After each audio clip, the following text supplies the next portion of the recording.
You're invited to step back in time some 4,000 years to explore the ancient land of the Bible, what we now call the Middle East, and to meet legendary people whose stories have influenced millions of lives throughout history. Reader's Digest brings you Great People of the Bible. You'll see how God leads Abraham to his ultimate test of faith. Will he sacrifice his son at the Lord's command? You'll meet Abraham's son Isaac, whose twin sons Esau and Jacob, in a lifetime of conflict, battle for their birthright and their father's blessing. And you'll meet Jacob's handsome and compassionate son Joseph, sold as a slave into Egypt by his brothers, who eventually becomes one of the most powerful men in the court of Pharaoh. These are tales of intrigue, full of twists and turns, lies and deceptions, drama and passion. They are an integral part of history's most revered work of literature, the Bible. First, the story of Abraham and Sarah. We'll travel from the ancient Babylonian city of Ur, which is in modern-day Iraq, north to the city of Haran, in the region we now call southern Turkey, and then finally south into the land of Canaan, today part of Israel and Lebanon. This episode marks a great turning point in biblical history as God singles out one man and his family to receive his special revelation, care, and promises. What was so special about Abraham and Sarah, who were chosen to give birth not only to a great nation, but also to one of the most inspirational spiritual revolutions of all time? Actually, Abraham and Sarah were quite human, and even though he questioned and from time to time challenged the will of God, Abraham continued to exhibit faith, gratitude, and a unique loyalty to God on such a monumental scale that he deserves to be called, as he is, the father of us all.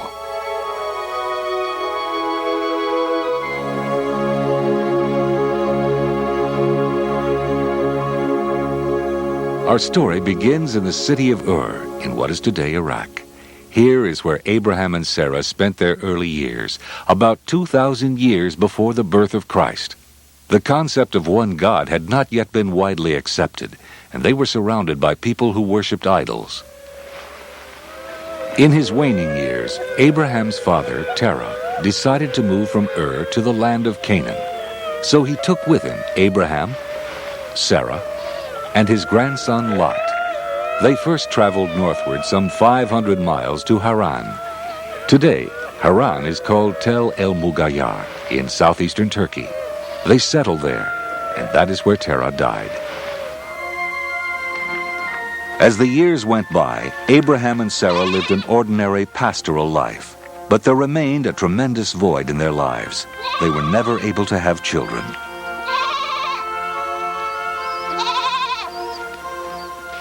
When Abraham was 75 years old, God challenged him to his first test of faith. In Genesis 12:1, the Lord said to Abraham, "Go from your country and your kindred and your father's house to the land that I will show you. I will make of you a great nation, and I will bless you and make your name great."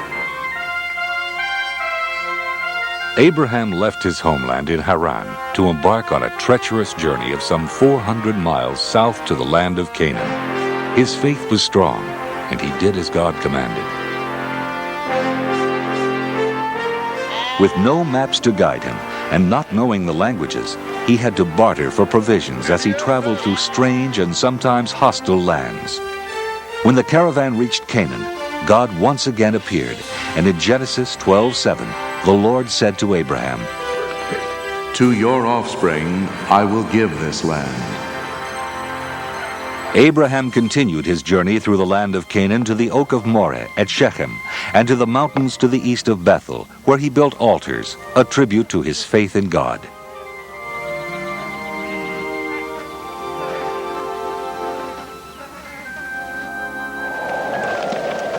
As time passed, however, Abraham's faith appeared to waver.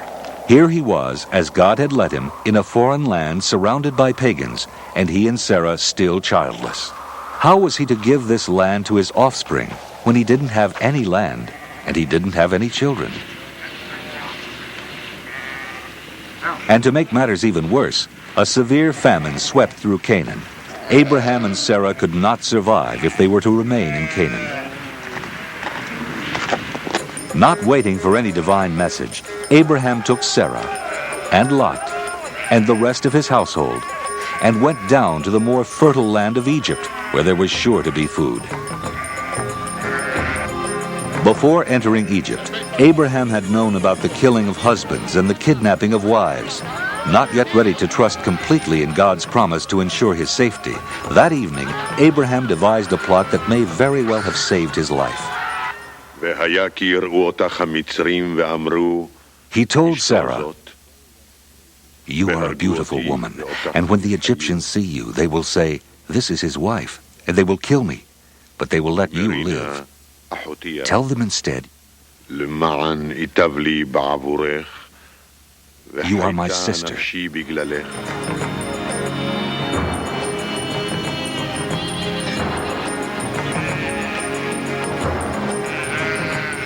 Just as Abraham had feared, the caravan was stopped as they entered Egypt.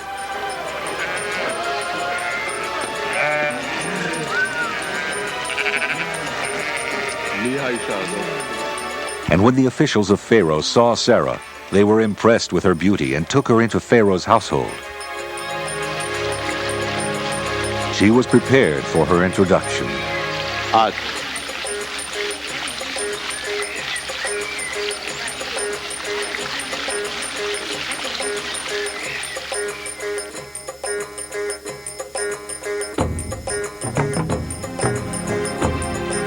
When she was presented to Pharaoh, he was taken with her exotic appearance and the fact that she was a stranger in his land. Of course, he had no idea that she was the wife of Abraham. Pharaoh had been told she was unmarried, and he took her for his wife. What was Sarah to do? She could not protest, for to do so she would have endangered Abraham. As time went on, the pleased Pharaoh rewarded Abraham with generous gifts. Gifts of camels, sheep, oxen, slaves, and donkeys.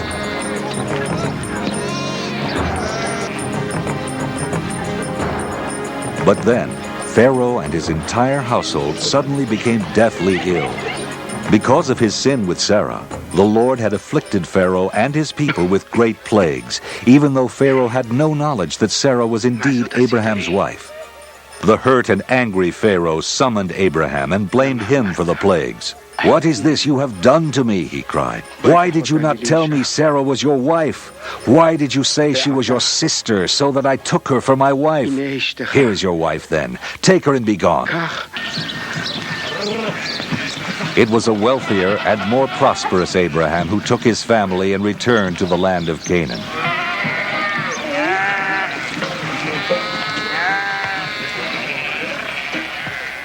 By then, Abraham and Lot, who was with him, owned so much cattle that their herdsmen were fighting each other for choice grazing lands.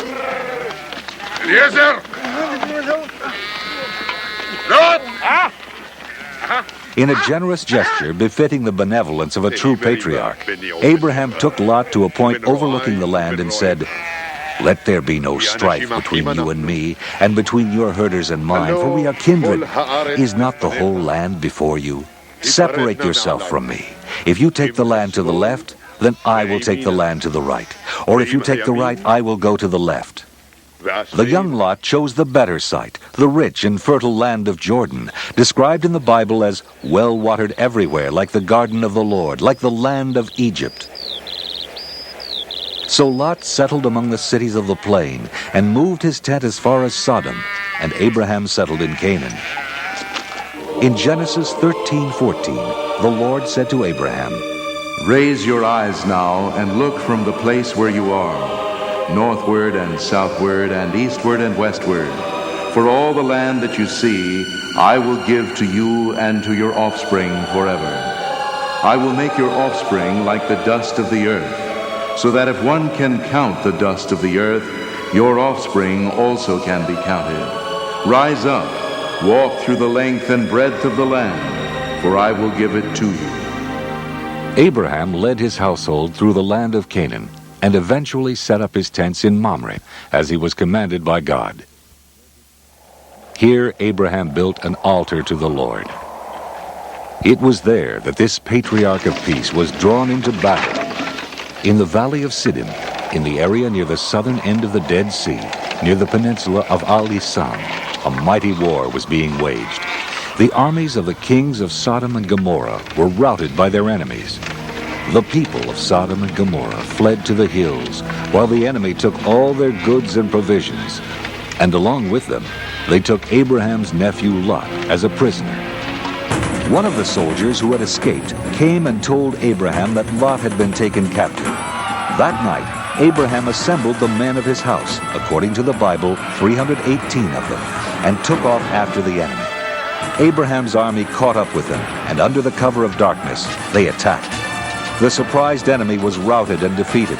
Abraham rescued Lot and brought back all the goods that had been taken. For his heroism and his deeds in battle, Abraham was honored and blessed by Melchizedek, the king of Salem, an early name for Jerusalem, who is referred to in the Bible as a priest of God Most High, and Abraham gave him a tenth of everything.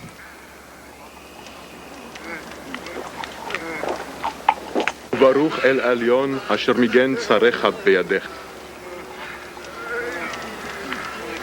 But when the grateful king of Sodom offered to let Abraham keep all the goods he had recovered in battle, Abraham declined. He took nothing. He said to the king of Sodom, I have sworn to the Lord, God Most High, maker of heaven and earth, that I would not take a thread or a sandal thong or anything that is yours, so that you might not say, I have made Abraham rich. That night, the word of the Lord came to Abraham in a vision. In Genesis 15:1, the Lord said to Abraham, Do not be afraid, Abraham. I am your shield. Your reward shall be very great. Look toward heaven and count the stars. If you are able to count them, so shall your descendants be. Whether it was impatience or a lack of faith, Sarah decided to take matters into her own hands. At that time, Sarah had an Egyptian slave girl named Hagar, and Sarah decided that Abraham should take her as a concubine to produce an heir. Sarah said to Abraham, You see that the Lord has prevented me from bearing children. Go into my slave girl. It may be that I shall obtain children by her.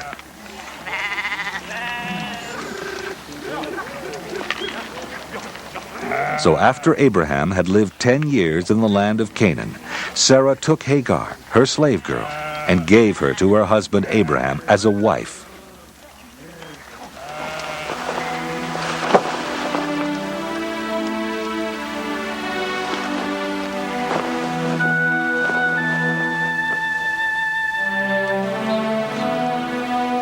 And when Abraham was 86 years old, Hagar bore Abraham a son. They named the child Ishmael.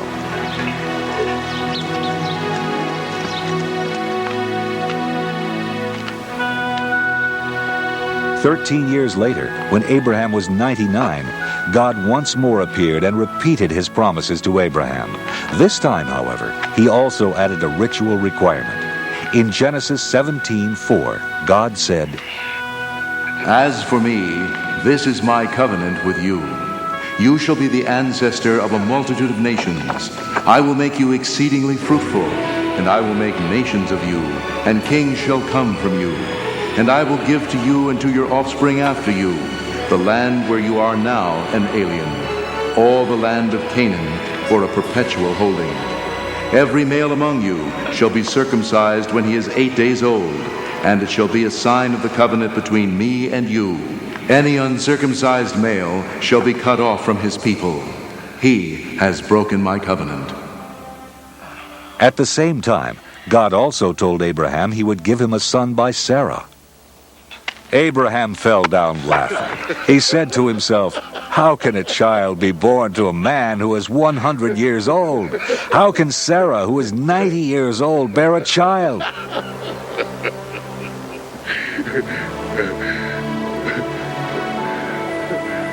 Abraham then pleaded that God might recognize his son Ishmael. Lo Ishmael. Oh, that Ishmael might live in your sight. In Genesis 17:19, God replied, No, but your wife Sarah shall bear you a son, and you shall name him Isaac. As for Ishmael, I have heard you. I will bless him and make him fruitful and exceedingly numerous.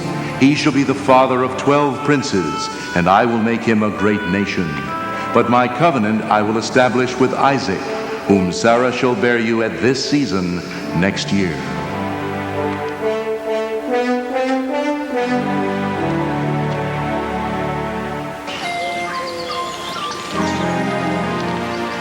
That very day, Abraham, with his son Ishmael, and all the men of his household were circumcised.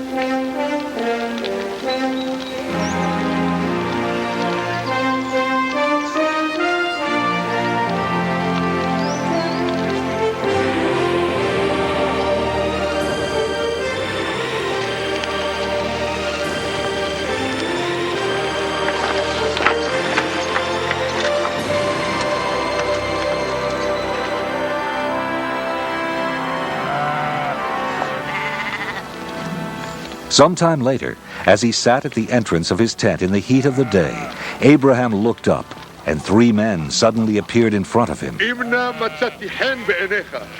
Abraham ran from the tent entrance to meet them and bowed down to the ground. In the tradition of Eastern hospitality, Abraham brought them water so they could wash their feet, and had Sarah and his servants prepare food for the visitors. Abraham set food before them, and they ate. They said to him, Where is your wife Sarah? And he said, There, in the tent.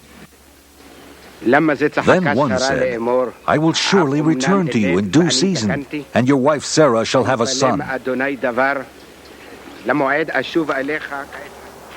The men then set out for Sodom, and Abraham went with them to show them the way. As the men turned and headed for Sodom, Abraham remained and spoke to the Lord. The Lord explained to Abraham that there was a great outcry against Sodom and Gomorrah for their wickedness and sin, and he had come to judge them. Abraham then fulfilled God's promise that he would be a blessing even to other nations. He stood before God and questioned his decision to destroy Sodom and Gomorrah. If there was even a small number of God-fearing people, could not the sinners be saved? Suppose there are 50 righteous within the city. Will you then destroy the place? And the Lord responded to Abraham, If I find at Sodom 50 righteous in the city, I will forgive the whole place for their sake. Then Abraham continued to bargain with God. Will you destroy the whole city if you find 45 righteous people?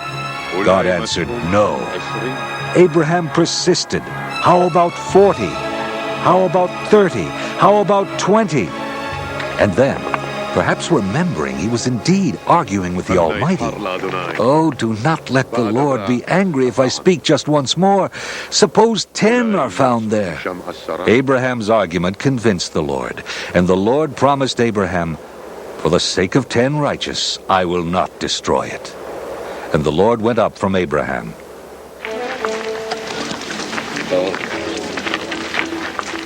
That evening, as the 2 angels arrived in Sodom, Lot, Abraham's nephew, was sitting in the gateway. He greeted them and urged them to wash and rest and feast in his home, which they did. But before they could lie down to rest, all the men of the city, young and old, surrounded the house and shouted to Lot, Where are the men who came to you tonight? Bring them out to us so that we may know them. Lot stood his ground and confronted the crowd and said, I beg you, my brothers, do not act so wickedly. Look, I have 2 daughters who have not known a man. Let me bring them out to you and do to them as you please. Only do nothing to these men, for they have come under the shelter of my roof. But the mob would have none of that. Stand back, they yelled. This fellow came here as an alien and he would play the judge? Now we will deal worse with you than with them. Then they pressed hard against Lot and came near the door to break it down. But the angels of the Lord stood before the crowd, and they struck with blindness the men who were at the door of the house, young and old, so that they were unable to find the door. Then the angels of the Lord told Lot the outcry against Sodom had become great before the Lord. "Take your family out of this place, for we are about to destroy it." When morning dawned, the angels once again urged Lot, saying, "Get up, take your wife and your 2 daughters, or else you will be consumed in the punishment of the city." When they were outside, the angels said, "Run for your life, flee to the hills, and do not look back or stop anywhere in the plain. For if you look back, you will perish." Then the Lord rained on Sodom and Gomorrah sulfur and fire from out of heaven, and he destroyed those cities and all the plain and all their inhabitants, everything that grew on the ground. Lot, his daughters, and his wife struggled to escape.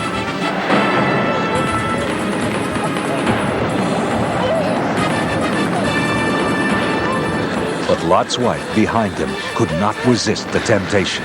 She looked back and became a pillar of salt.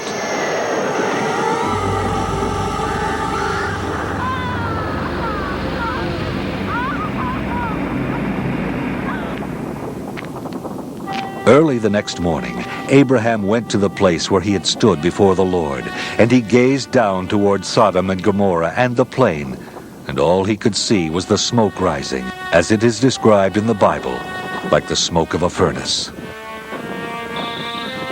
Lot escaped to the hills and lived in a cave with his 2 daughters. Worried that they would have no children, the older daughter said to the younger, "Come, let us make our father drink wine, and we will lie with him, so that we may preserve offspring through our father." So they made their father drink wine that night, and the older daughter went in and lay with her father. He did not know when she lay down or when she rose.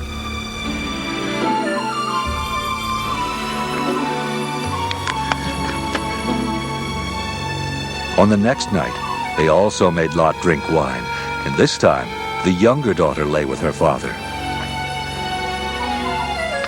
Both the daughters of Lot became pregnant by their father. The older bore a son named Moab, who is the ancestor of the Moabites. The younger bore a son named Ben-Ammi, who is the ancestor of the Ammonites.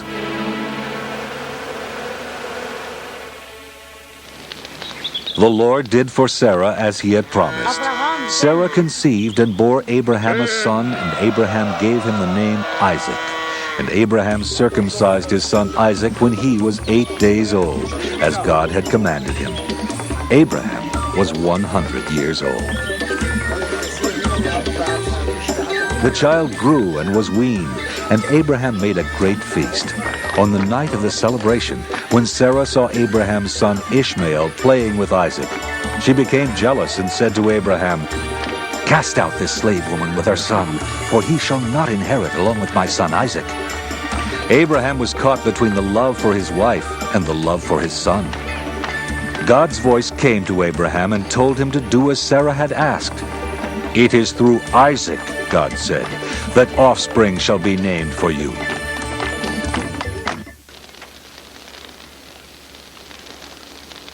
So Abraham rose early in the morning and took bread and a skin of water and gave it to Hagar. He sent her away along with Ishmael.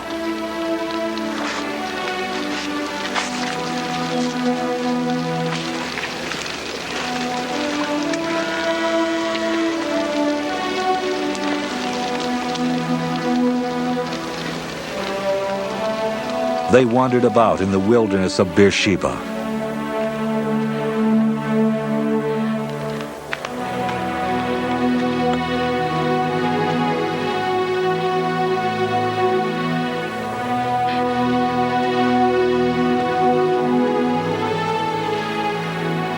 When the water in the skin was gone, she left the boy and sat down opposite him a good way off, for she had not the heart to listen to his cries and watch him die.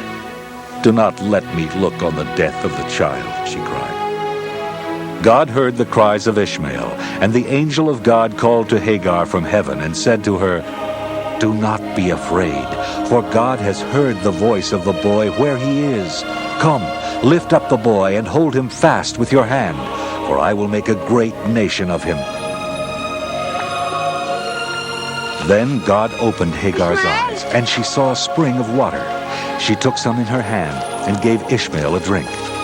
Ishmael and Hagar survived their banishment. Today, Muslims trace their ancestry to Abraham through Ishmael. The pain and suffering of Ishmael and Hagar pale by comparison, however, to the ordeal that Abraham suffered when God challenged Abraham with his cruelest test of faith. In Genesis 22:2, the Lord said to Abraham, "Take your son, your only son Isaac, whom you love, and go to the land of Moriah, and offer him there as a burnt offering on one of the mountains that I shall show you." What must Abraham have felt? Should he obey God's command to slaughter his son? He dutifully saddled his donkey and took his son Isaac and 2 of his young men. He cut the wood for the burnt offering and went to the place that God had shown him. On the 3rd day of their sad journey, they reached the place God had chosen for the sacrifice.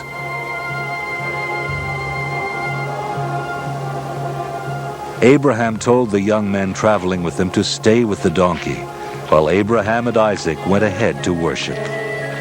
"We will come back to you," said Abraham. Abraham carried the fire and the knife, while Isaac carried the wood.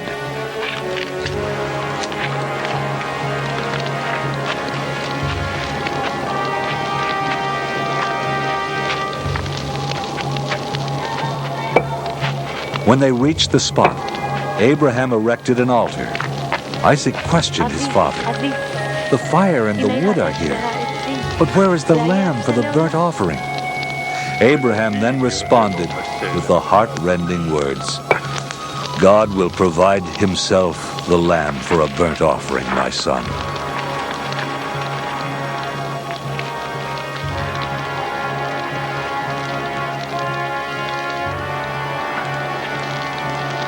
When Abraham had completed the altar, he seized his son Isaac and tied his limbs together, as he would ritually tie the limbs of a sacrificial animal. He laid Isaac on the pyre. He then reached out, and without revealing his feelings, he raised the knife and prepared to kill his son. Only then did the angel of the Lord intervene. "Abraham! Abraham!" he called.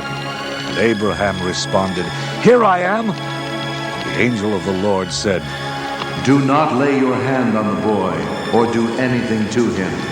For now I know that you fear God, since you have not withheld your son, your only son, from him." And Abraham looked up and saw a ram caught in a thicket by its horns. The angel of the Lord called to Abraham a second time from heaven. "By myself I have sworn, says the Lord, because you have done this and have not withheld your son, your only son, I will indeed bless you, and I will make your offspring as numerous as the stars of heaven and as the sand that is on the seashore. And your offspring shall possess the gate of their enemies, and by your offspring shall all the nations of the earth gain blessings for themselves, because you have obeyed my voice." Genesis 22:15.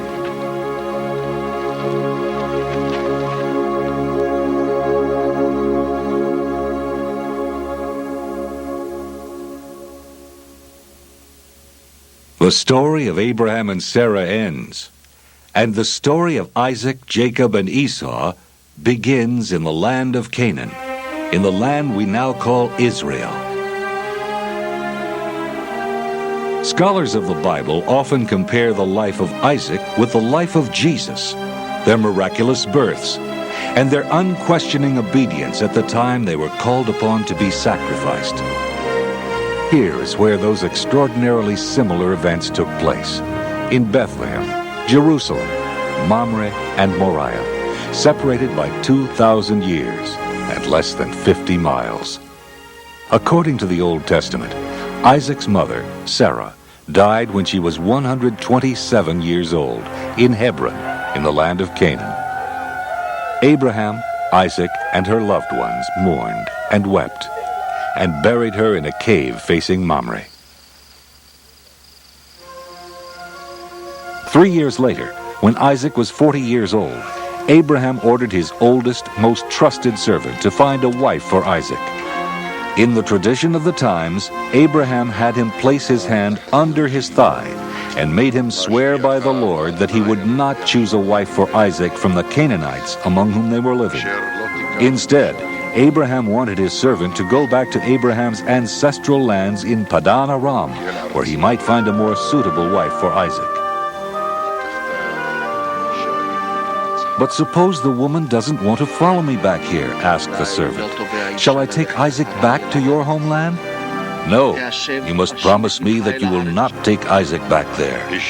And Abraham explained that if the woman was unwilling to follow him, the servant would be free from the oath he had sworn. The faithful old servant then took 10 of his master's camels, loaded them with beautiful gifts, and set off for the city of Nahor, which is close to Haran. He reached the outskirts of the city toward evening and had his camels kneel down beside the well of water. The women of the town were already out to draw water from the well. The servant prayed, asking for some sign from the Lord that would help him choose a wife for Isaac from among those women. "O Lord," he said, "I am standing here by the spring of water, and the daughters of the townspeople are coming out to draw water. When I say, 'Please, let me sip a little water from your jar,' let the one you have chosen for Isaac say, 'Drink, and I will water your camels also.'" Even before he had finished praying, the beautiful Rebekah, daughter of one of Abraham's nephews, appeared with a water jar on her shoulder.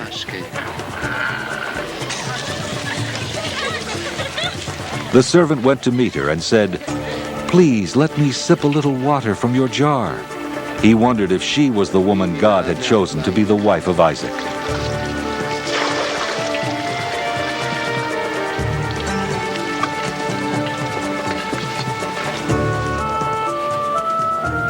Then Rebekah answered. She answered with a sign from God. "Drink, my lord, and I will draw water for your camels also." The servant knew then that God had chosen Rebekah to be the wife of Isaac, and asked if there was room for him to spend the night in her father's house.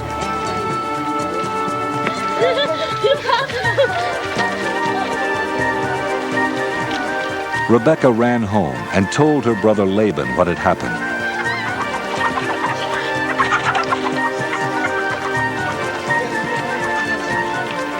And Laban returned to the spring to invite the stranger and his party into their home. Before they ate, the servant told Rebekah's family that he had been sent by Abraham to find a wife for Isaac. And recognizing that the servant was blessed by the Lord, they agreed to let Rebekah leave with him. The next morning, Rebekah and her maids prepared for the long trip back to Canaan. Then they mounted the camels and went with the servant to meet Isaac.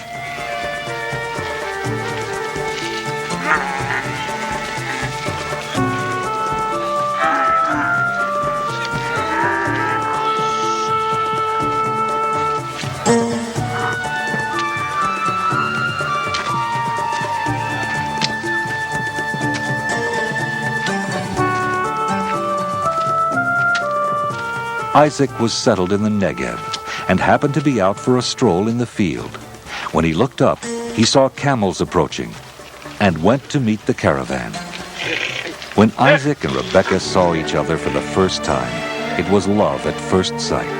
She slipped quickly from her camel and whispered to the servant, "Who is that man over there, walking in the field to meet us?" The servant said, "That is my master, Isaac." Rebekah quickly covered herself with her veil, as was proper for a maiden. The servant then introduced Rebekah to Isaac and told him everything that had happened on his trip, how he prayed for a sign from the Lord, and how the beautiful Rebekah gave him that sign.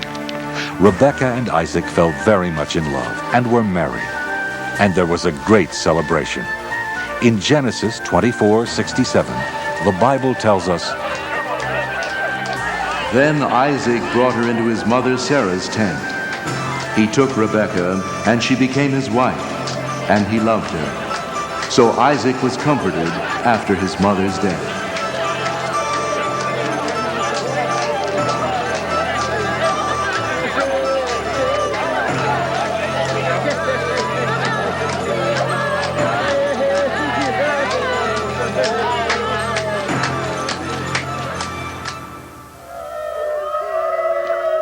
Abraham lived to the age of 175, as the Bible describes him, an old man and full of years. His sons, Isaac and Ishmael, came together for the last time to bury their beloved father in the cave of Machpelah, in the field east of Mamre, where they had buried Sarah. After Abraham died, God blessed Isaac, and Isaac and Rebekah settled at Beer Lahai Roi.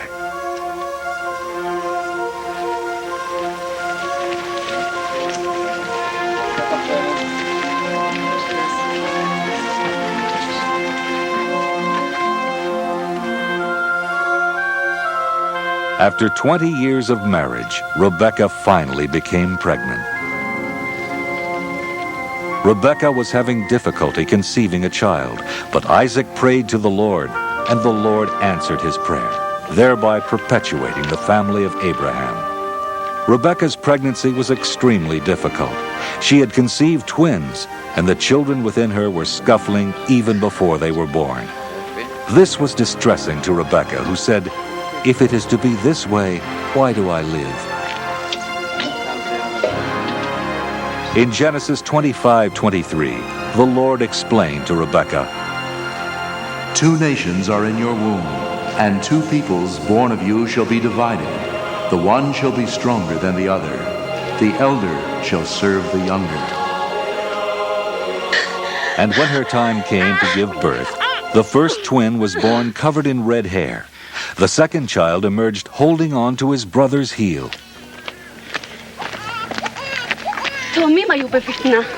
הראשון אדמוני כולו כעדרת שיער. The first child they named Esau, ואחרי כן יצא אחיו. and the younger they named Jacob. Isaac was 60 years old when his sons were born. As the boys grew, Esau learned to be an outdoorsman and a skillful hunter, while Jacob was more of a shepherd and herder. Esau became his father's favorite, and Jacob was his mother's. And as the years went by, the brothers grew their separate ways, and when they were young men, something happened that drew them even further apart. One day, when Jacob was cooking a stew, Esau staggered back from the field, exhausted and starving. "Let me eat some of that red stuff, for I am famished," said Esau. And Jacob said, "First, sell me your birthright." Jacob was demanding that Esau turn over to him whatever might become his as Isaac's firstborn. The famished Esau agreed to the sale with the words, "I am about to die. Of what use is a birthright to me?" "Swear to me first," insisted Jacob. And Esau swore to him. Only then did Jacob offer him food, and only later did the full effect of this oath become apparent.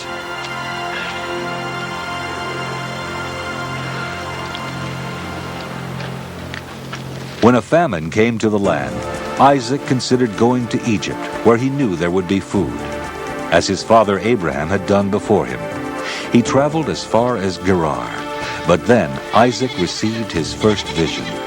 In Genesis 26:2, the Lord appeared to him and said, "Do not go down to Egypt. Settle in the land that I shall show you. Reside in this land as an alien, and I will be with you, and will bless you. For to you and your descendants I will give all these lands, and I will fulfill the oath that I swore to your father Abraham." So Isaac trusted in the word of the Lord and settled in Gerar, the land of the Philistines. When the men of Gerar asked him about Rebekah, he was afraid to say she was his wife. "Because she is so attractive," he thought, "the men might kill me for her sake." So he told them she was his sister. When Isaac had been in Gerar a long time, one day King Abimelech looked out and saw Isaac caressing Rebekah. He called for Isaac and said, "So she is your wife. Why then did you say she was your sister?" Isaac then explained that he was fearful that if he said she was his wife, he might be killed for her sake. Abimelech was upset with Isaac. "What have you done to us? One of the people might easily have lain with your wife, and you would have brought guilt upon us."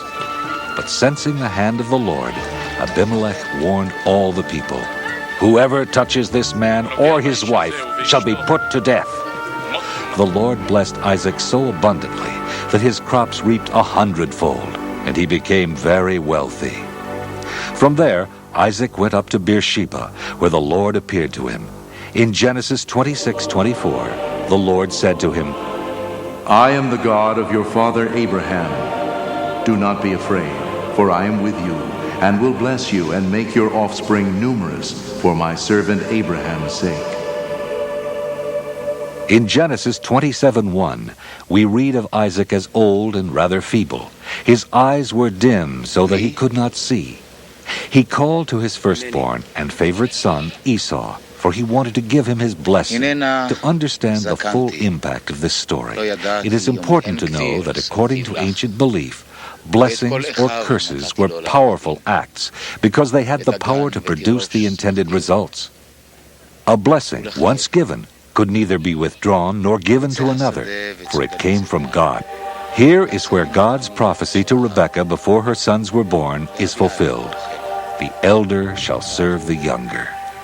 Isaac told Esau to take his weapons and hunt game, and then prepare a savory dish for him before he gave him his blessing. Rebekah overheard Isaac's instructions to Esau and quickly devised a plan so that Jacob, her favorite son, would receive the blessing from Isaac. She told Jacob to choose 2 choice kids from the household flock and bring them to her, so that she might prepare savory food for Isaac. She then explained to Jacob, "You shall take it to your father to eat, so that he may bless you before he dies." But Jacob was fearful that his father would see through the deception. "Look," he said, "my brother Esau is a hairy man, and I am a man of smooth skin. If my father were to feel me, he would know I was Jacob, not Esau, and he'd bring his curse upon me rather than his blessing." "Let your curse be on me," she said. "Obey my word and get them for me."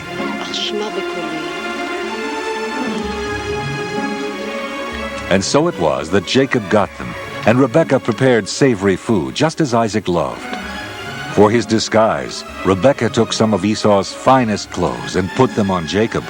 She put the skins of the kids on his wrists and hands, and on the smooth part of his neck. When Rebekah was satisfied that Jacob would appear hairy to Isaac, she handed him the savory food she had prepared. Jacob entered the tent and called to his father. "My father," he said. "Who are you, my son?" asked the old man. "I am Esau, your firstborn. I have done as you told me.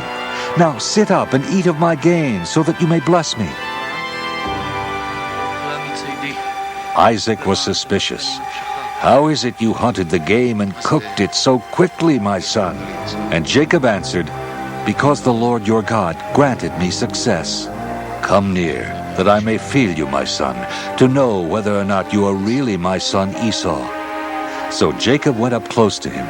Isaac felt his hands and said, "The voice is Jacob's voice, but the hands are the hands of Esau.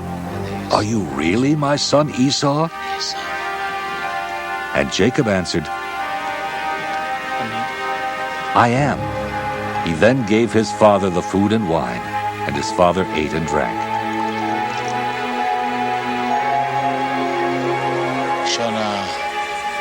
After having eaten, Isaac said to Jacob, "Come near and kiss me, my son." Jacob came near and kissed him, and Isaac smelled the smell of Esau's clothing. And now convinced he was Esau, he gave Jacob his blessing.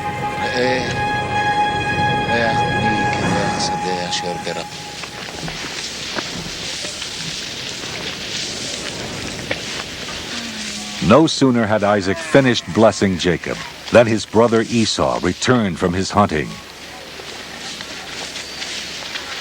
When Esau went in to his father with the food he had prepared, Isaac asked, "Who are you?" Esau answered, "I am your firstborn son, Esau." Isaac then realized he had been deceived, and he asked Esau, "Who was it then that hunted game and brought it to me before you came, and I have blessed him? Yes, and blessed he shall be." When Esau heard his father's words, he cried out with an exceedingly great and bitter cry, and pleaded with his father, "Bless me, me also, father."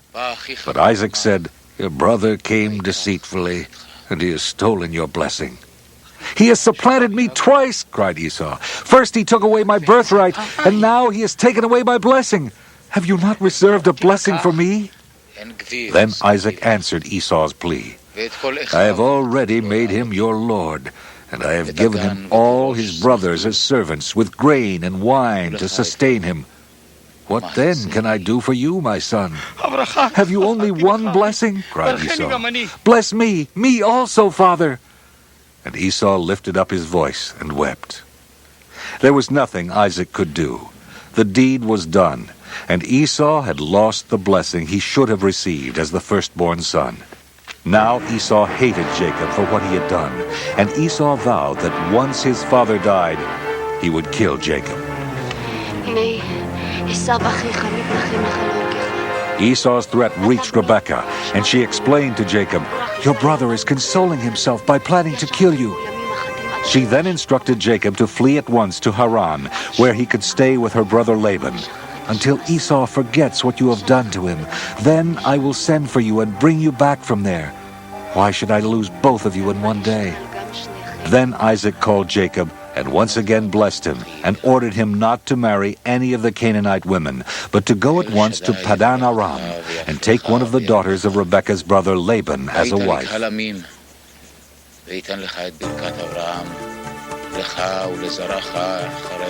Jacob then left Beersheba and headed toward Haran, and it was on this journey that he experienced an astonishing heavenly vision. He had traveled about 12 miles in the wilderness to the north of what is now called Jerusalem.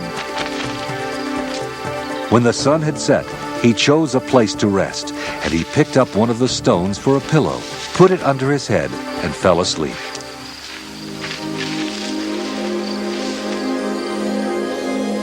He dreamed there was a ladder suspended between heaven and earth, and the angels of God were ascending and descending on it. And the Lord stood beside him. And in Genesis 28:13, he said to Jacob, I am the Lord, the God of Abraham your father, and the God of Isaac. The land on which you lie I will give to you and to your offspring, and your offspring shall be like the dust of the earth. And you shall spread abroad to the west, and to the east, and to the north, and to the south. And all the families of the earth shall be blessed in you and in your offspring. Know that I am with you, and will keep you wherever you go, and will bring you back to this land, for I will not leave you until I have done what I have promised you. When Jacob awoke from his sleep, he said, How awesome is this place! This is none other than the house of God, and this is the gate of heaven. He anointed with oil the stone upon which he had slept, setting it apart for God's use, and named the place Bethel, meaning house of God. He also vowed to give God 1/10 of his earnings, or a tithe, if he were, as God had promised, to return safely to Canaan. Jacob continued on his journey, and as he came close to Haran, he saw a well in a field, with 3 flocks of sheep lying there beside it. There was a huge stone on the mouth of the well, and in the evening, when all the flocks were gathered, the shepherds together would remove the stone, water the sheep, and then replace the stone. The shepherds were from Haran, and they indeed knew Jacob's uncle Laban. In fact, Laban's daughter Rachel was just arriving at the well with her father's flock. When Jacob first caught sight of his beautiful cousin Rachel, he didn't wait for the other shepherds. Alone, by himself, he rolled the stone from the well and watered the flocks.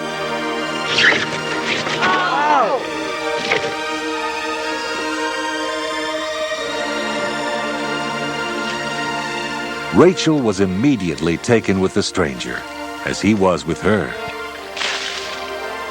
Could this be the woman from Haran that Jacob would be taking for his wife?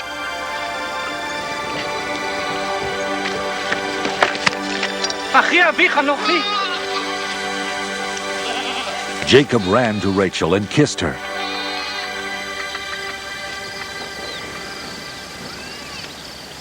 He explained he was her father's relative, and she ran home to tell him.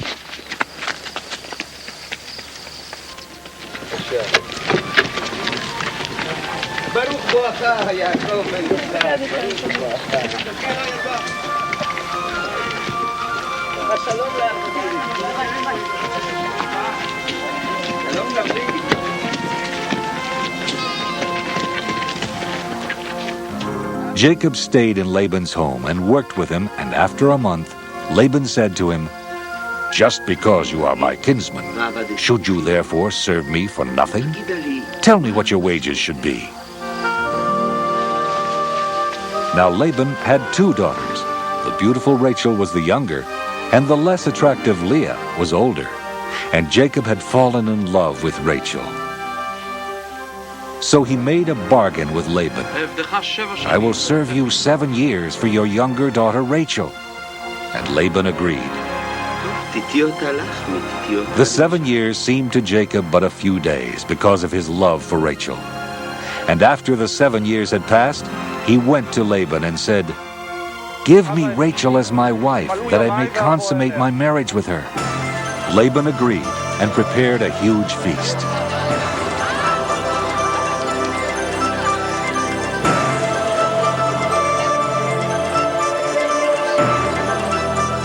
On the wedding night, there was great joy and celebration. There was music, dancing, and lavishly prepared food and wine. During the ceremony, and in the tradition of the times, the bride was veiled, and what Jacob did not realize was that Laban had tricked him. Behind the wedding veil was not Rachel, whom he loved, but Leah, her sister. For 7 years, Jacob had dreamed about this day, and he was perhaps the most excited of all who had come to celebrate with him. He ate and drank and danced and partied through the day and on into the night. Not for one moment did Jacob suspect that Laban would deceive him. He had no reason to doubt that he was marrying his first love, Rachel. And on his wedding night, he thought he had taken Rachel into his tent. Jacob did not discover until the next morning that he had consummated the marriage not with Rachel, but with her older sister Leah. He was devastated. "What is this you have done to me?" cried Jacob to Laban. "Did I not serve you for 7 years for Rachel?" Laban calmly explained that local custom required that the older daughter be married first. However, he told Jacob if he would finish the bridal week with Leah, he would give him Rachel, if he would serve him for another 7 years. Jacob agreed.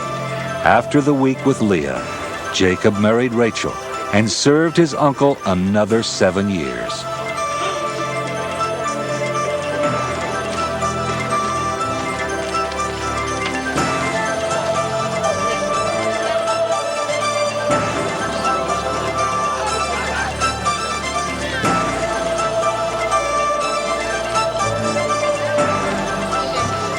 Leah, the unloved wife, proved to be fertile, while the much-loved Rachel did not conceive for many years. Leah had 4 sons, Reuben, and Simeon, and Levi, and Judah. But like Sarah and Rebekah before her, Rachel also had difficulty conceiving a child. Since she failed to bear children, she became envious of her sister and offered her maidservant Bilhah to Jacob, that she may have children through her. Bilhah conceived and gave birth to Dan, and then a second son, Naphtali. And when Leah ceased to have children, she offered her maidservant Zilpah to Jacob. And she bore Jacob 2 sons, Gad and Asher. Leah then bore 2 more sons, Issachar and Zebulun, and a daughter, Dinah. Then finally, God remembered Rachel. He heard her prayers, and she bore a son, and this child they named Joseph. All told, 11 of the 12 ancestors of the 12 tribes of Israel were born during Jacob's 20 years of exile. Benjamin was yet to be born. After Joseph was born, Jacob spent 6 more years working for Laban. He was awaiting his mother's message that it was safe to return to his homeland, and he wanted to provide for his own household. For his wages, Jacob made an unusual request of Laban. In Genesis 30:31, Jacob says, You shall not give me anything. Let me pass through all your flock today, removing from it every speckled and spotted sheep, and every black lamb, and the spotted and speckled among the goats, and such shall be my wages. Laban agreed to the bargain, and Jacob left reassured. Once again, however, Laban tried to deceive Jacob. As soon as they parted, Laban had his sons remove every one of those animals from his flock. This time, Jacob realized he was being cheated, and he had to protect himself from Laban and his kinsmen. God was watching over Jacob, however, and he saw to it that despite Laban's underhanded ways, Jacob's flocks grew larger and stronger, and Jacob became prosperous. The more prosperous he became, the more envious Laban and his kinsmen became. In Genesis 31:3, the Lord said to Jacob, Return to the land of your fathers, where you were born, and I will be with you. Jacob then told Leah and Rachel about his plans to leave Laban. He also told them about a dream he had in which the angel of God said, I have seen all that Laban is doing to you. Leave this land at once and return to the land of your birth. Trying to avoid a confrontation, while Laban was away shearing sheep, Jacob fled Padan Aram with his wives and children and servants and livestock and all his possessions. Before they left, and unbeknownst to anyone else, Rachel stole her father's household idols, which were precious to him, since they ensured his leadership of the family. She hid them in the saddlebags of her camel.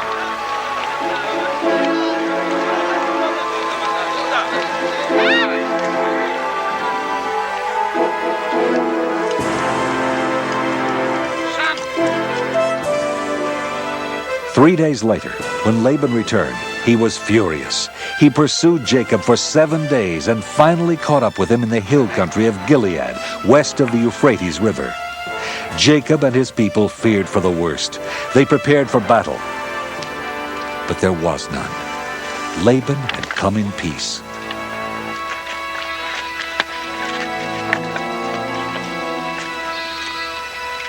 He was not looking for a fight, as much as he was looking for an explanation. Not only was Laban insulted that Jacob had left secretly, not even allowing him to kiss his daughters and grandchildren goodbye, but he was further upset by the idea that Jacob had stolen his teraphim, the images of his household gods. Jacob was indignant at having been accused of stealing the idols. He not only swore he didn't have the idols, but he also promised he would kill anyone found with them.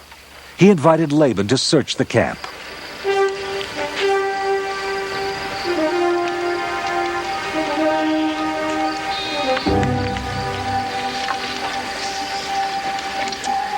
Laban came to Rachel's tent. She was sitting on the camel bags where she had hidden the idols. Rachel pleaded that she could not rise, for the way of women was upon her. So despite the search, Laban never found his idols.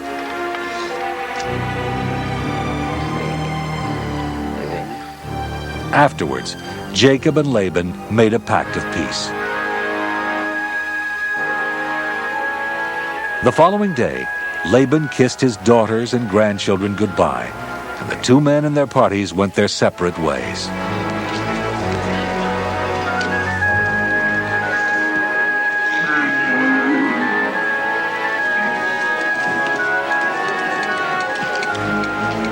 Even though he had avoided a battle with Laban, Jacob still had his brother Esau to deal with.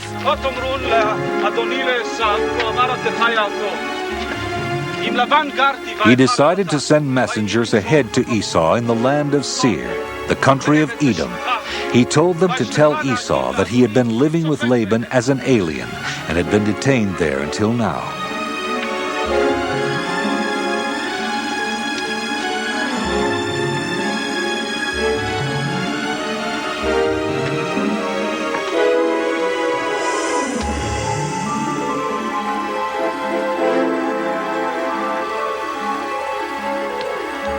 When the messengers returned, they told Jacob that Esau was fast on his way to meet Jacob, and he was coming with 400 men.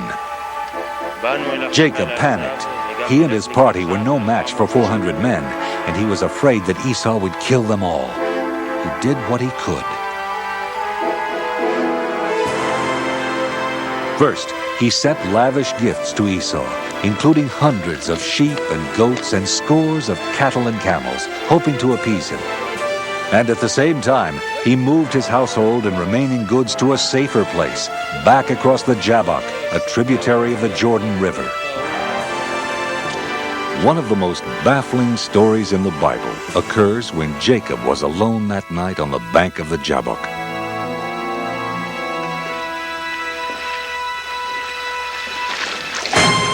Suddenly, he found himself wrestling in the dark with a mysterious stranger.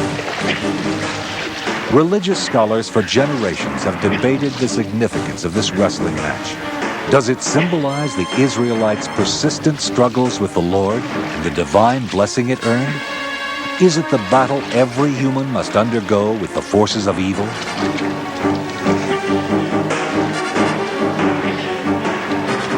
In any event, Jacob and the stranger wrestled until the break of dawn, and when the stranger saw that he could not bring Jacob down, he struck Jacob's hip at its socket and sprained it. Nevertheless, Jacob eventually dominated the struggle. At daybreak, the man said, "Let me go!" But Jacob replied, "I will not let you go unless you bless me." In Genesis 32:28, the man replied, You shall no longer be called Jacob, but Israel, for you have striven with God and with humans, and have prevailed.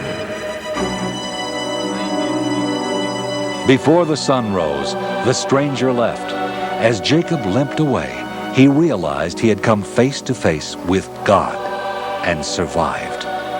To this day, many Israelites do not eat the thigh muscle that is on the hip socket, for that is where Jacob was struck. Jacob rejoined his family, but he still remained fearful as his brother and his men kept getting closer. Esau and his men were now within sight. Jacob called his family together. Fearful that they would not survive a battle with Esau, he motioned them to stay back.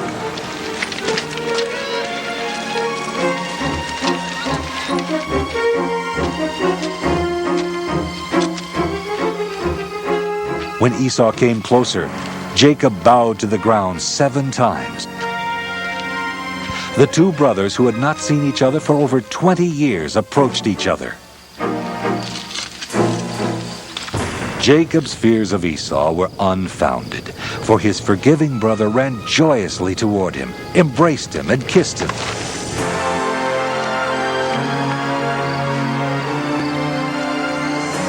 Esau asked Jacob what he meant by sending all those gifts.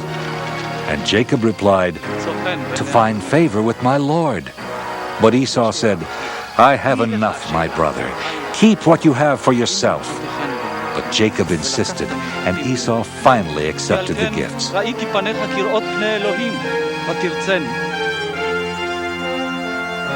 That day, Esau returned to Seir. And Jacob continued to Succoth, where he set up his tents and made pens for his cattle.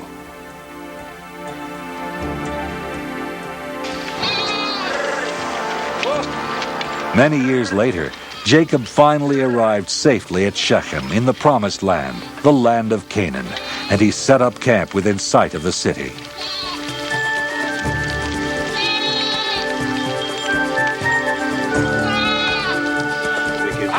He bought land from Hamor, the prince of the city, so that his people could live there in peace and harmony. And he set up an altar to the God of Israel.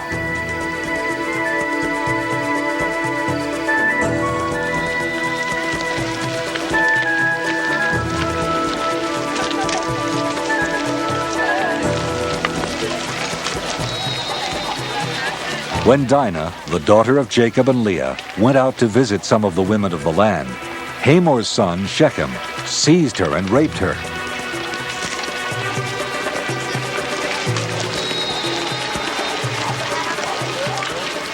When Jacob heard that his daughter had been defiled, he held his peace until his sons returned home from the fields. When they heard their sister had been raped, Jacob's sons were angered and seethed with indignation. Shechem's behavior was an outrage and could not be tolerated. Hamor tried to appeal to the sons, telling them that Shechem had his heart set on marrying Dinah.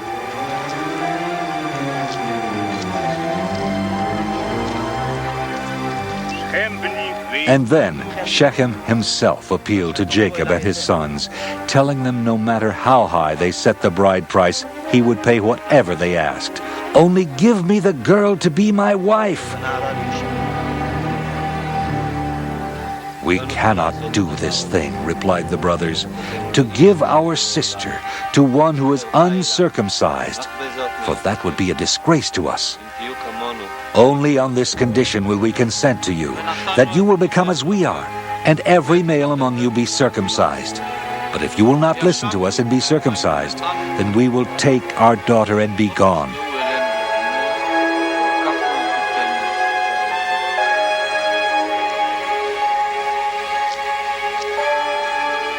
The men of the town agreed with the conditions, and every able-bodied man in the community was circumcised. On the third day, when all the men of the town were still in pain, recovering from their circumcisions, Dinah's brothers Simeon and Levi, two of Jacob's sons, took their swords and advanced against the city without any resistance, and they massacred every male. They killed Hamor and his son Shechem, and took Dinah from Shechem's house.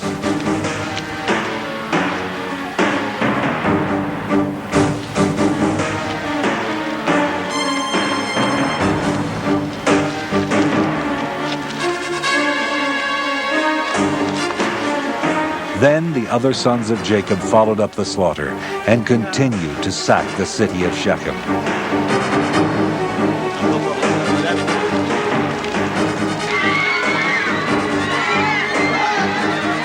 They seized all their flocks and herds, carried off all their wealth, their women and their children, and took whatever was in the houses. No man was left alive, and nothing was left standing.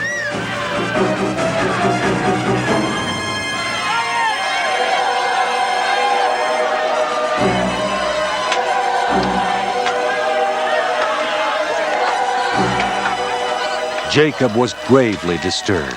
He told Simeon and Levi they had brought great trouble to him and his family by making him odious to the inhabitants of the land. My numbers are few, he said, and if they gather themselves against me and attack me, I shall be destroyed. But the two sons continued to defend their action, arguing, should our sister be treated like a whore?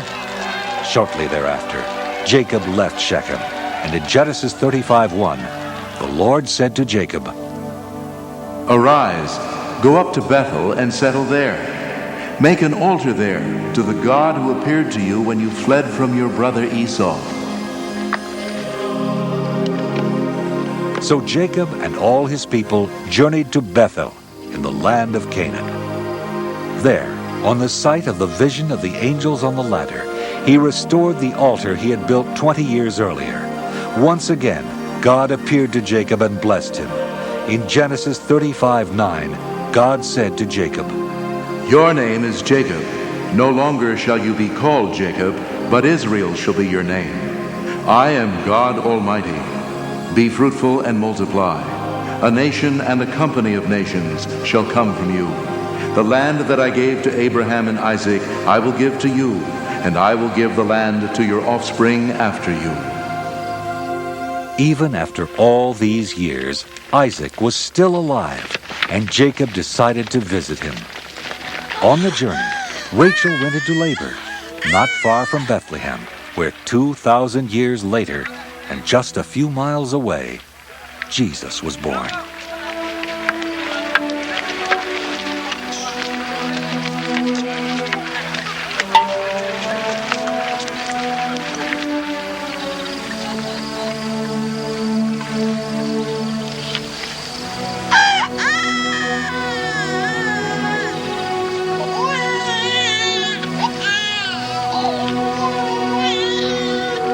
Rachel never reached Mamre with Jacob.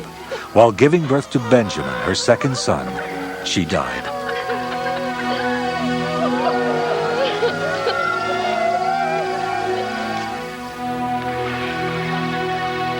Jacob continued his sad journey.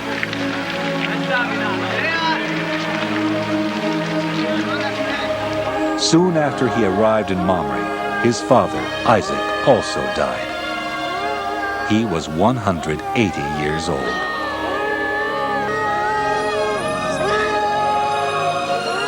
Esau and Jacob, his twin sons, buried him and never saw each other again. Except for his final years, Jacob lived the rest of his life in Canaan. In modern times, the name given him by God reappeared. In 1948, when the Jews of Palestine declared their independence, they named their new state after Jacob. They named it Israel.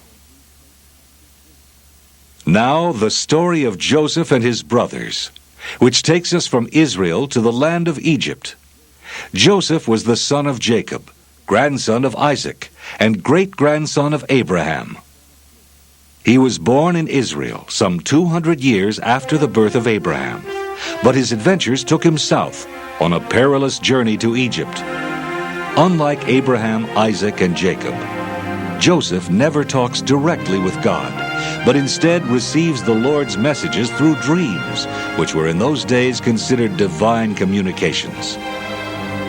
The story is an exciting tale of Joseph the dreamer, of Joseph of the splendid coat, how Joseph's brothers wanted to murder him and then sold him into slavery, and how Joseph survived and eventually became, other than the Pharaoh, the most powerful man in Egypt. Naphtali! God!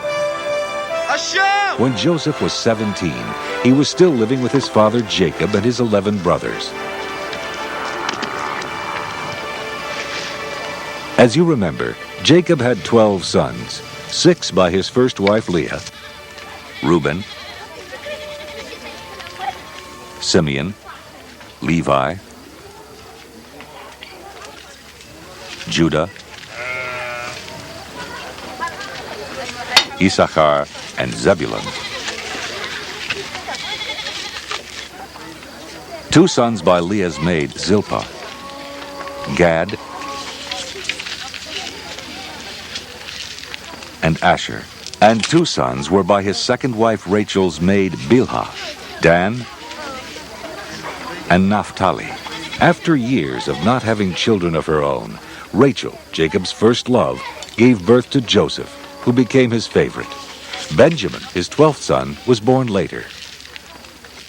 One day, when Joseph returned from the fields, he reported to his father that his brothers had been doing evil things, which only fanned the fire of their jealousy. Except for Benjamin, the brothers already disliked Joseph because he was their father's favorite son. To symbolize his favored position in the family, Jacob had made Joseph a beautiful coat of long sleeves, the coat of many colors. In such a coat, Joseph could not do manual labor as his brothers did. They wore only the drab, sleeveless coats of common shepherds, while Joseph's long coat was a constant reminder that their father loved Joseph more than he did them. Their dislike grew to hatred. Throughout history, Joseph has been referred to as the dreamer, and dreams in those ancient biblical times had far more significance than they do today. Many people believed it was one important way in which the supernatural world communicated with us, a way that God talked to people. This was extremely important in the life of Joseph. One day, he was out in the field with his brothers when he had a dream. In Genesis 37:6, he told his brothers, Listen to this dream that I have dreamed. There we were, binding sheaves in the field. Suddenly my sheaf rose and stood upright. Then your sheaves gathered round it and bowed down to my sheaf. And his brothers said to him, Are you indeed to reign over us? Are you indeed to have dominion over us? And so they also despised him, because of his dreams and his words.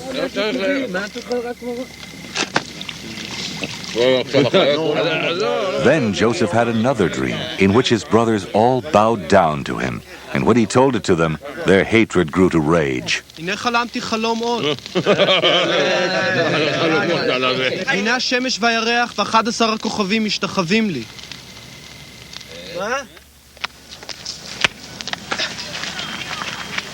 לוי! שמעון! So it was that when they were out tending the flock one morning, and they saw Joseph approaching in his elegant coat, they said, Let's kill him and get rid of him once and for all. לכו ונארגל ונשליחהו לאחד הבורות, ואמרנו כי חיה רעה חלת הוא.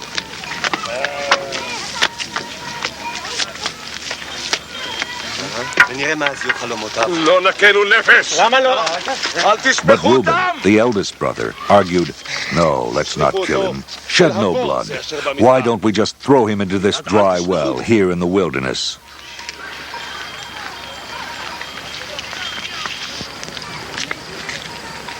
Reuben's plan was that when the brothers had all gone, he would come back and rescue Joseph and return him to his father. So that's what they did. They grabbed Joseph and tore off his coat and threw him down the deep pit.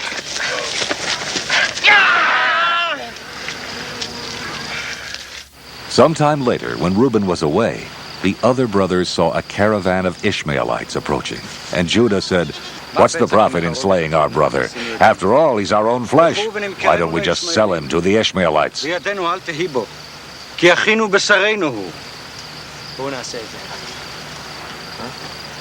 They all agreed and hauled Joseph out of the well and sold him to the Ishmaelites for 20 shekels of silver.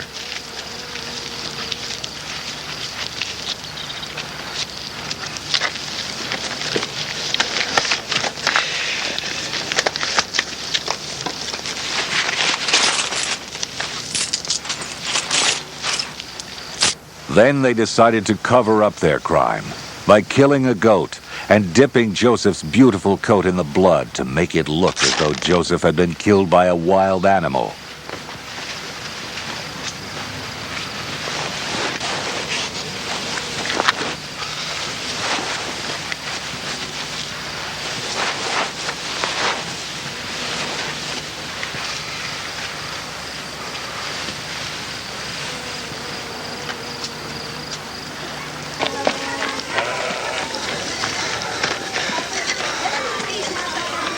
זאת מצאנו.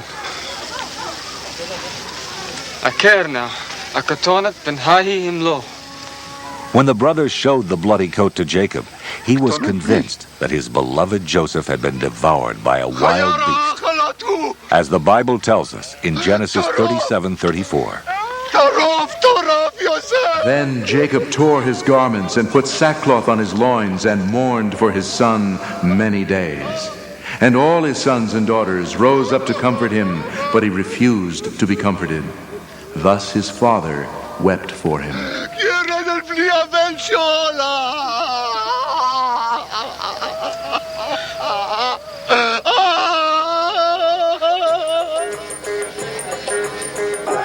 What Jacob did not know, however, was that Joseph was not dead. The Ishmaelites had taken him down into Egypt and sold him to Potiphar, the captain of Pharaoh's guard, to be a slave in his house.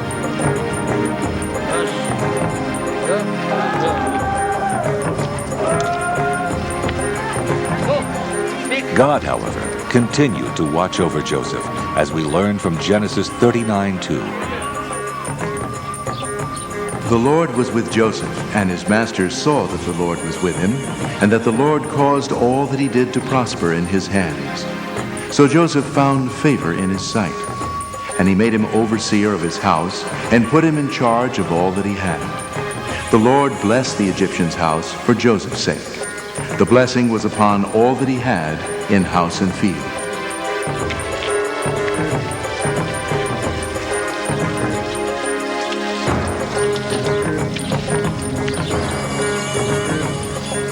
Now Joseph was handsome and good-looking, and after a time his master's wife cast her eyes on Joseph and said, "Lie with me." But Joseph refused and said to his master's wife, "Look, with me here, my master has no concern about anything in the house, and he has put everything he has in my hand. He is not greater in this house than I am, nor has he kept back anything from me except yourself, because you are his wife. How then could I do this great wickedness and sin against God?"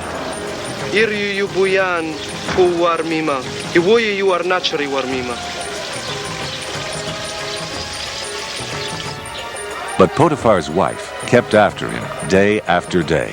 He tried his best to ignore her, not to speak to her. One day, however, when he was in the house working and there was no one else around, she caught him and held on to his garment and commanded him once again to come lie with her.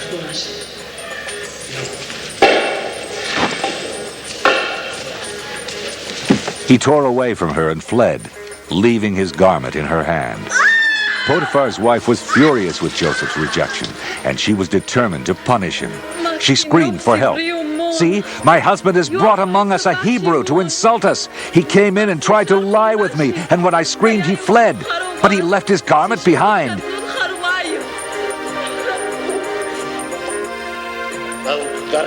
She told Potiphar the same story when he came home, and Potiphar became enraged. He called his men and threw Joseph into the great prison where Pharaoh's prisoners were held. And there Joseph stayed, but he was not alone. The Lord was with him, as we are told in Genesis 39:21. The Lord was with Joseph and showed him steadfast love. He gave him favor in the sight of the chief jailer. The chief jailer committed to Joseph's care all the prisoners who were in prison, and whatever was done there, he was the one who did it. The chief jailer paid no heed to anything that was in Joseph's care, because the Lord was with him, and whatever he did, the Lord made it prosper.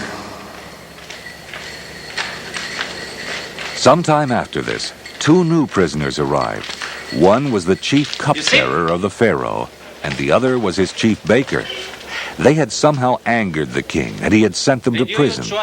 They had been turned over to Joseph, who was charged with taking care of them because they were important officers.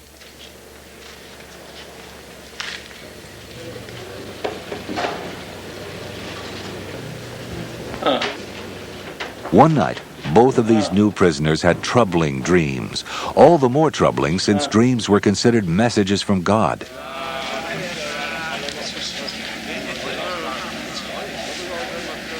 When Joseph came to them in the morning, he saw that they were upset and asked them why they looked so downcast.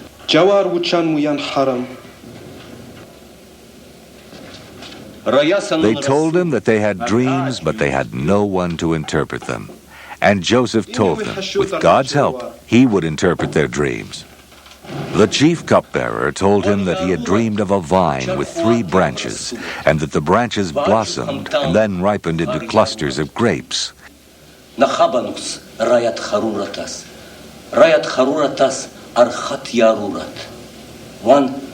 He said that Pharaoh's cup was in his hand, and that he took the grapes and pressed them into the cup and gave it to Pharaoh. Then Joseph told them that the vines meant 3 days, and that within 3 days he would be restored to his former position as chief cupbearer. And Joseph said, "When they release you, please remember me. Mention me to Pharaoh, and try to get me out of here, for I have done nothing that they should keep me in this dungeon." When the chief baker heard the favorable interpretation of the cupbearer's dream, he was eager to tell his own dream. In his dream, there were 3 cake baskets on his head, and the top one was full of all sorts of baked goods for Pharaoh. But the birds came along and ate them.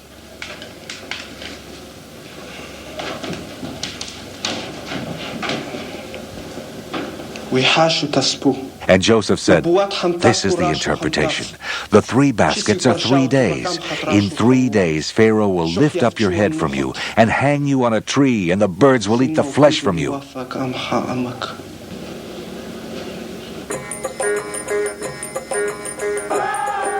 3 days later, it was Pharaoh's birthday, and he made a great feast for all his servants. The chief cupbearer and the chief baker were brought out of prison and knelt before him.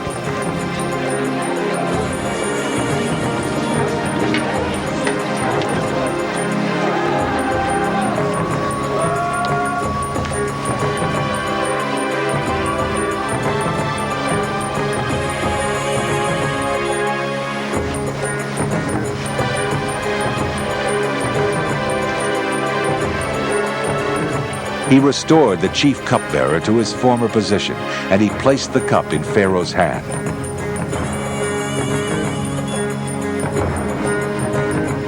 But as Joseph had predicted, he condemned the chief baker to death, and the birds gathered to eat his flesh. Joseph, meanwhile, remained in prison. The cupbearer had forgotten Joseph's request.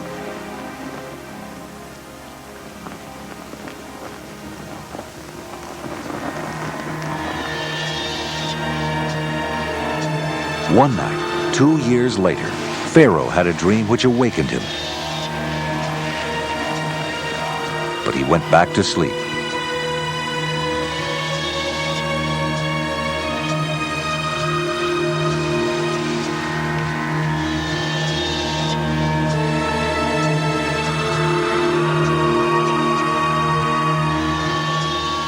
And that same night, he had a second dream.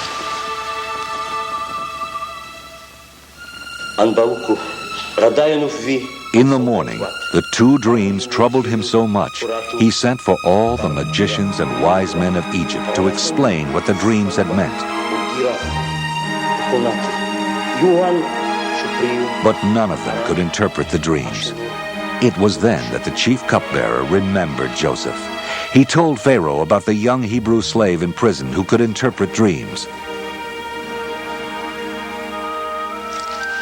Pharaoh sent for Joseph.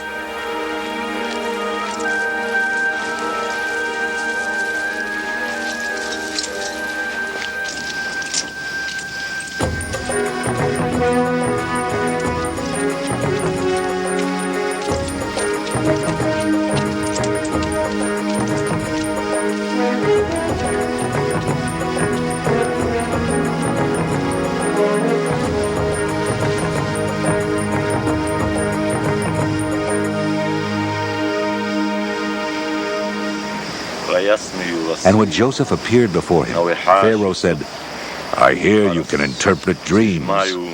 Joseph again explained that his power to interpret dreams came from the Lord. "It is not I," he said. "God will give Pharaoh a favorable answer."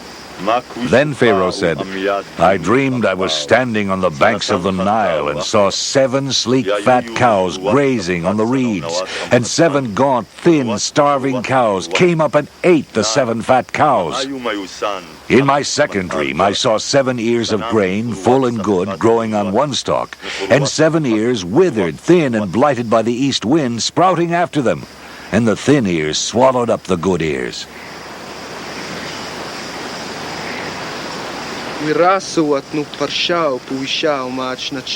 And Joseph explained, Pharaoh's dreams are one and the same. God has revealed to Pharaoh what he is about to do. There are 7 years of great plenty throughout all the land of Egypt. And after them, there will arise 7 years of famine, and all the plenty will be forgotten. The famine will consume the land. And the doubling of Pharaoh's dream means that the thing is fixed by God, and God will shortly bring it about. Then Joseph told Pharaoh that he should appoint a wise and discreet man and make him overseer of all the land. This man would have the power to take 1/5 of all the grain during the 7 years of plenty and stockpile it to be used during the 7 years of famine. Pharaoh thought that would be a good idea, and he also believed that Joseph was the perfect man for the job.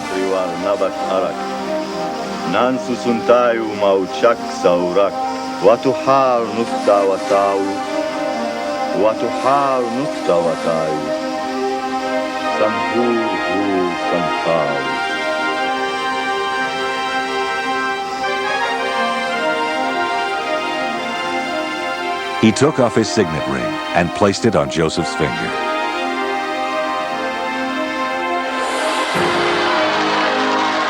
And he gave him Asenath, the daughter of a high priest, to be his wife.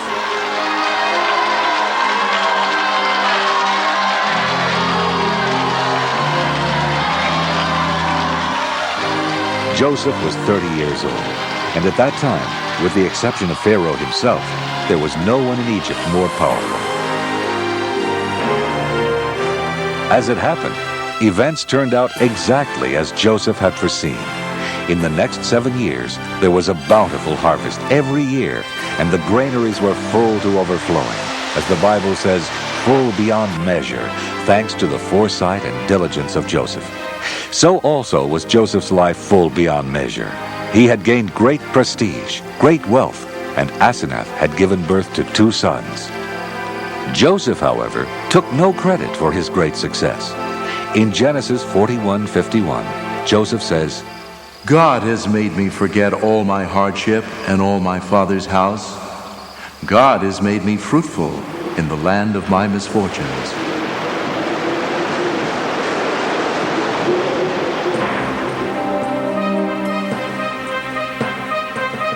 And then, as Joseph had predicted, after 7 years of plenty, there then came 7 years of famine, not just in Egypt, but throughout the world.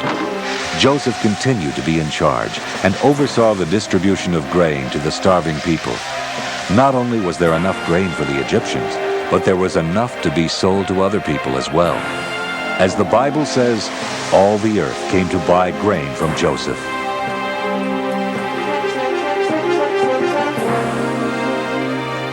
Including, of course, Joseph's brothers. When Joseph's father Jacob heard that there was grain to be had in Egypt, he sent his 10 oldest sons down there to buy it, for the famine had also severely struck the land of Canaan, and Jacob was desperate.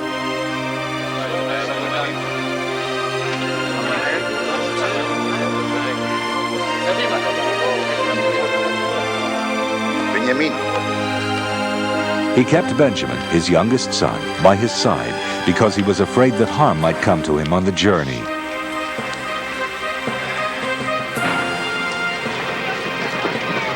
When they arrived in Egypt to buy grain, the 10 sons of Jacob were taken before the all-powerful Joseph. And they knelt down before him. This fulfilled the dream Joseph had had years earlier. They, of course, did not recognize Joseph as the brother they had sold into slavery. Joseph, however, recognized them immediately, but he did not let them know it. He spoke harshly to them and treated them like strangers. He turned his back to them as they pleaded with him to sell them grain. He even accused them of being spies. They denied it vehemently and tried to explain to him who they were, that their aged father Jacob was back in Canaan with their youngest brother, and they desperately needed to buy food.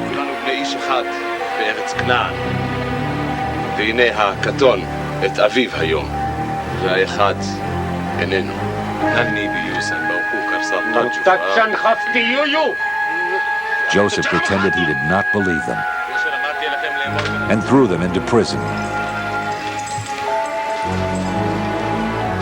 3 days later, when he felt that they had suffered enough, he went to them and offered them a bargain. "I will put you to a test," he said. "I will sell you the grain, but you must leave one of you here as hostage. Return home and come back with your younger brother, and I shall know you are telling me the truth, and you shall not die."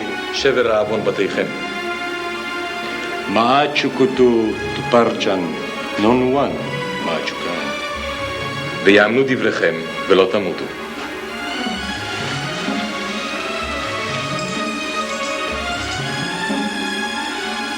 The brothers agreed to do this and argued their predicament among themselves. They did not know that Joseph understood their language, since he had always spoken to them through an interpreter. Reuben said that what they were going through was punishment for what they had done to their brother Joseph so many years ago. "Did I not tell you not to wrong the boy? But you would not listen. Now comes the reckoning for his blood." This was too much for Joseph, and he turned away from his brothers and wept.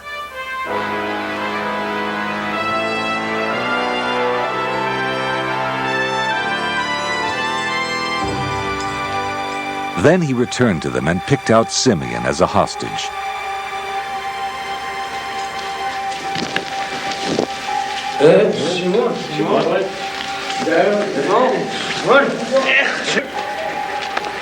He allowed them to be given grain, and he sent them on their way.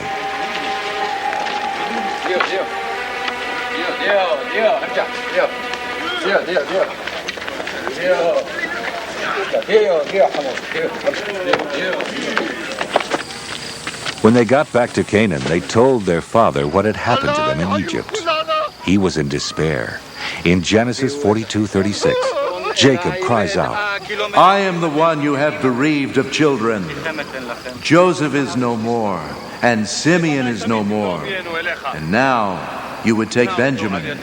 My son shall not go down with you, for his brother is dead, and he alone is left. But when the grain they had brought from Egypt ran out, and the famine was still severe in the land, the old patriarch realized he had no choice. He would have to send them back to Egypt for more grain, and he would have to send Benjamin with them.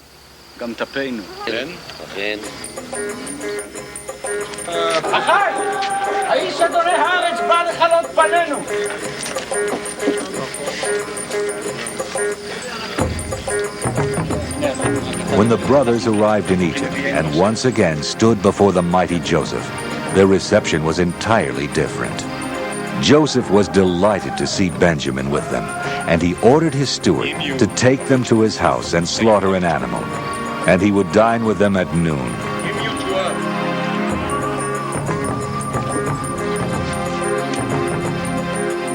The steward took the men to Joseph's great house, and he brought Simeon out of prison to be reunited with them.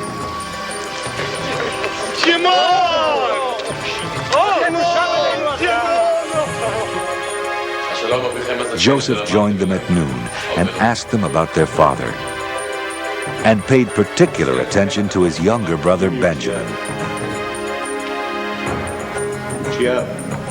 They still did not recognize Joseph as their long-lost brother. According to the Bible, they drank and were merry with him, a far cry from the harsh and hostile treatment they had experienced before. Then Joseph commanded his steward to fill their bags with food, as much as they can carry.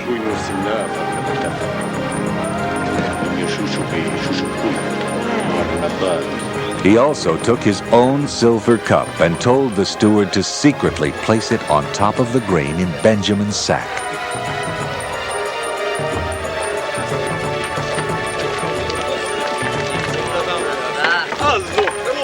By morning's light, the brothers were on their way home.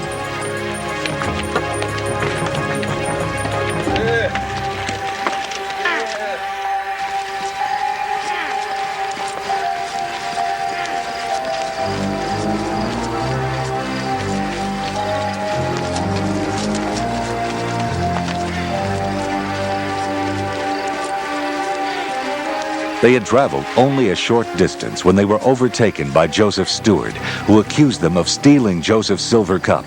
He challenged the brothers. Why have you returned evil for good? למה ידבר אדוני כדברים האלה? חלילה לעבדיך מעשות כדבר הזה. אין כסף אשר מצאנו בפי הבטחותינו. Naturally, the brothers were amazed and vehemently denied it. Why should we do such a thing, they said. If it be found with any of us, let him die. Moreover, the rest of us will become your slaves. So be it, said the steward. He who has it shall be my slave. The rest of you shall go free.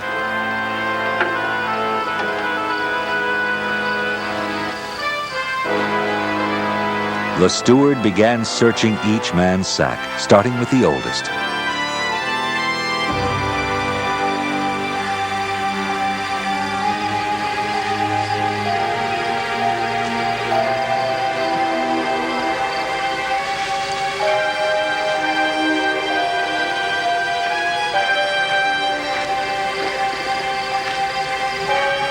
The last sack the steward searched was Benjamin's.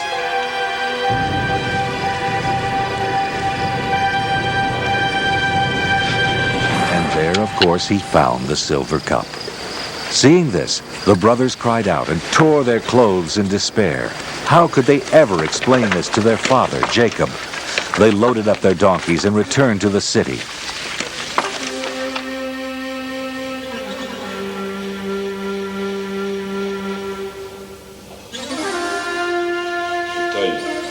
They stood in fear before the now stern Joseph, who said, "What deed is this that you have done?" Judah stepped forward and pleaded eloquently with Joseph, telling him about his father and his love for Benjamin, the only remaining child of his old age.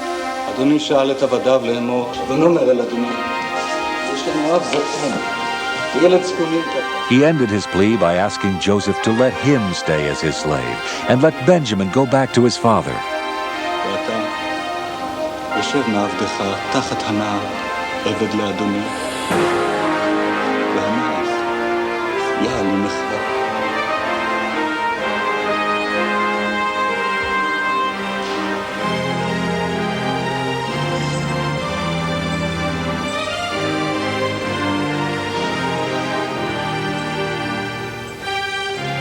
Judah's plea was too much for Joseph. He could not keep up his charade any longer.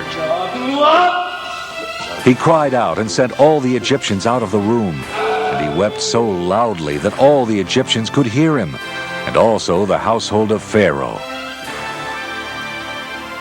The brothers were dismayed at this.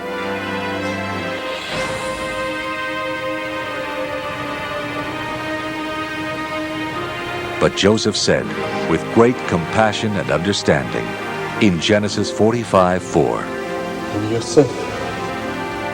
I am your brother Joseph, whom you sold into Egypt. And now, do not be distressed or angry with yourselves because you sold me here. For God sent me before you to preserve life. For the famine has been in the land these 2 years, and there are 5 more years in which there will be neither plowing nor harvest. God sent me before you to preserve for you a remnant on earth, and to keep alive for you many survivors. So it was not you who sent me here, but God.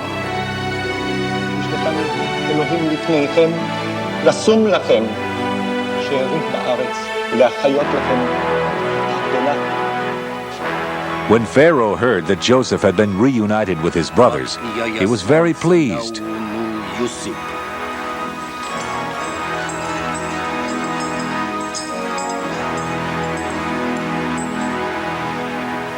He said to Joseph, "Tell your brothers to load up their donkeys and go back to the land of Canaan, and get your father and all his household and come to me, and I will give them the best land in Egypt, and they will live off the fat of the land."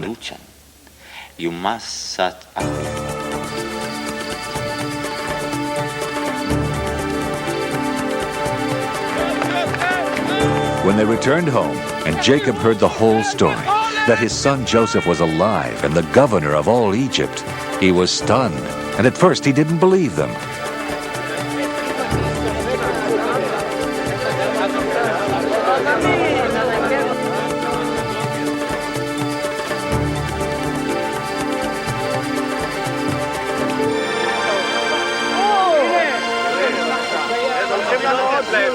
But when he saw all the wagons Joseph had sent to carry them back, he rejoiced and said, "Enough!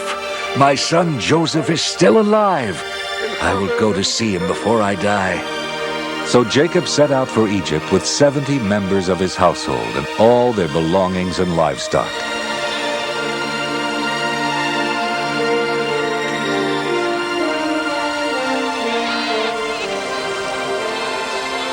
They stopped in Beersheba to offer a sacrifice to God, and that night God made Jacob a promise that has become central to the history of the Hebrews. In Genesis 46:2, God says, Jacob, Jacob, I am God, the God of your father. Do not be afraid to go down to Egypt, for I will make you a great nation there. I myself will go down with you to Egypt, and I will also bring you up again.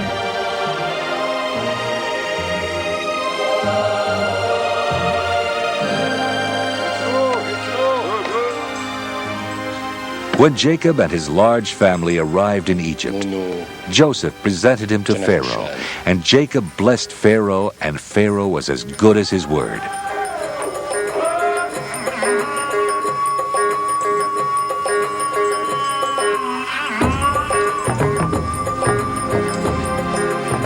He instructed Joseph to settle his father and his brothers in the region of Goshen, which is a fertile area in the northeastern part of the Nile Delta, and see that they had food and anything else they needed.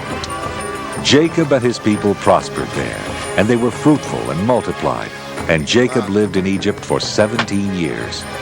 During that time, Joseph became even more wealthy and powerful. By trading grain for land and services, he effectively abolished private property and established a kind of feudal system that was very profitable for the pharaohs and for Joseph himself.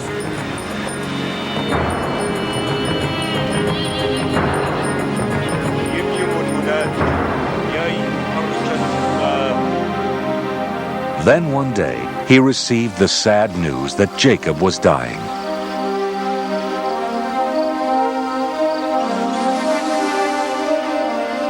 הנה אביך חולה.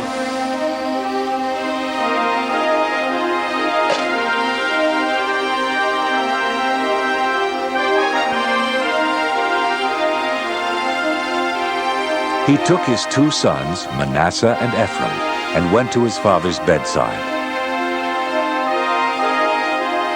Then Jacob blessed Joseph and his 2 boys.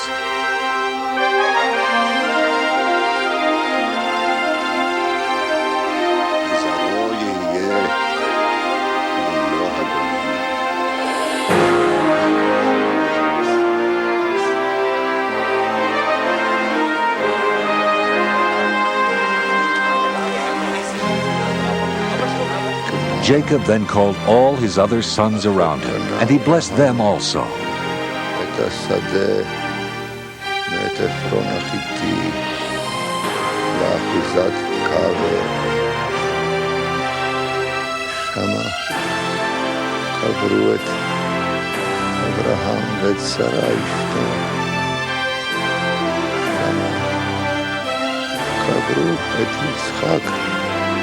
את רבקה אשתו,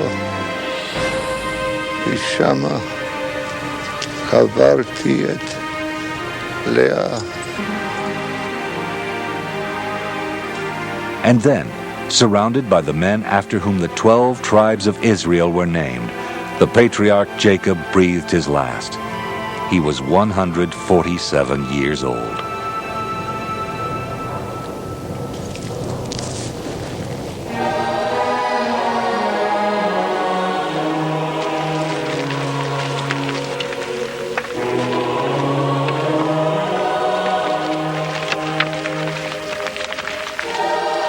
Joseph and Benjamin and all their brothers took their father's body back to the land of Canaan, and they buried him in the cave at Mamre. There at Mamre, Jacob, his father Isaac, and his grandfather Abraham would remain together for eternity.